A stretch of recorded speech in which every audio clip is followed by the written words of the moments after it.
आजम खां की इस यूनिवर्सिटी को तोड़ देना चाहिए, इसमें पढ़ेगा कौन? और ये आजम खां भी ना कितना अजीब इंसान है, क्या जरूरत थी यूनिवर्सिटी बनाने की? क्योंकि यूपी में पहले ही 25,000 से ज्यादा स्कूल बंद कर दिए गए या फिर मर्ज कर दिए गए। अब सवाल ये है कि जब बच्चों की स्कूलिंग ही नहीं होगी तो फिर यूनिवर्सिटी में बच्चे आएंगे कहाँ से? इसलिए इसको भी तोड़ देना चाहिए। बड़ा अजीब रवैया सरकार का, एक तरफ कह रही है कि पढ़ेगा इंडिया तभी आगे बढ़ेगा इंडिया, लेकिन ये भी तो बता दो कि कहाँ पर पढ़ेगा इंडिया, क्योंकि स्कूल और यूनिवर्सिटी तो आप बंद करते जा रहे हो। और ये आजम खां भी ना कितना अजीब इंसान है, क्या जरूरत थी यूनिवर्सिटी बनाने की? 10 बार एमएलए बन गए, 5 बार मंत्री बन गए, 2 बार एमपी बन गए, इसके बाद भी भला कोई लोगों के बारे में सोचता है? आराम से विदेश जाते, अपनी बची हुई जिंदगी अपनी फैमिली के साथ गुजारते, लेकिन नहीं, हर जगह दामन फैला के ये कहना जरूरी था कि मैं रामपुर में दुनिया की सबसे खूबसूरत यूनिवर्सिटी बनाऊंगा। इस बात की जिद करने वाला उस इंसान का नाम अमर करने की कोशिश कर रहा था जिसने इंग्लैंड से वापस आकर अंग्रेजों की गुलामी नहीं की, बल्कि अपने देश और एजुकेशन को प्रायोरिटी पे रखा। जब इंडिया में लोगों के ऊपर जुल्म हो रहा था, उससे भी बड़ी बात, उस दर्द को किसी भी न्यूज़पेपर में दिखाया तक नहीं जा रहा था। तब मौलाना ने अंग्रेजी हुकूमत के खिलाफ द कॉमरेड और हमदर्द जैसे न्यूज़पेपर निकाले। कॉमरेड में अंग्रेजी हुकूमत के खिलाफ ऐसी बातें लिखी जाती थी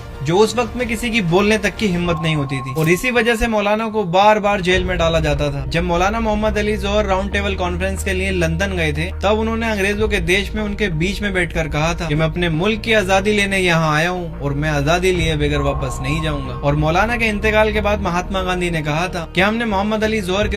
क्या नाम है आपका? मेरा नाम आलिया है। कितने साल की हो आप? मैं 10 साल की हूँ।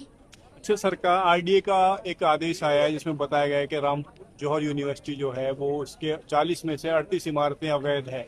आप क्यों आई हैं?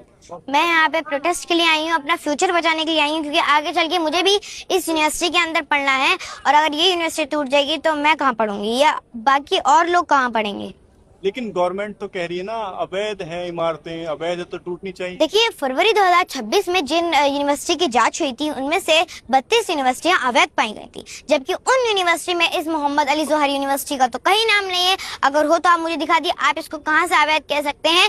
ये यूनिवर्सिटी यूजीसी से अप्रूव्ड है, ये यूनिवर्सिटी यूजीसी से अप्रूव्ड है, तो आप इसको कहां से अवैध कह सकते हैं? ये यूनिवर्सिटी 2006 में बनी हुई है, जबकि आरडीए तो जब होता भी नहीं था, तो ये बताइए इसमें इनकी गलती थोड़ी है। जब तो आरडीए होता भी नहीं था, किसी को नाम नहीं पता था जिससे नक्शा पास हो सके। लेकिन ये कहा जा रहा है ना कि अगर आपने गलती की है, नक्शा पास नहीं कराया, तो पास करवा लेना चाहिए था गवर्नमेंट को बता के। देखिए, इस यूनिवर्सिटी के अंदर 40 बिल्डिंग है, जिसमें से 38 का नक्शा पास नहीं, बाकी 2 का नक्शा पास है। ठीक है, तो मैं डीएम से ये कहना चाहूंगी, योगी आदित्यनाथ जी या मोदी जी से यही कहना चाहूंगी, मैं आपसे हाथ जोड़ के रिक्वेस्ट कर रही हूँ, अगर इसका नक्शा पास नहीं तो आप ही करा दीजिए। हमारे शिक्षा का मंदिर को आप क्यों तोड़ रहे हैं? आप इसे राजनीति की नजर से क्यों देख रहे हैं? ये हमारे शिक्षा का मंदिर है, इसमें हर धर्म के बच्चे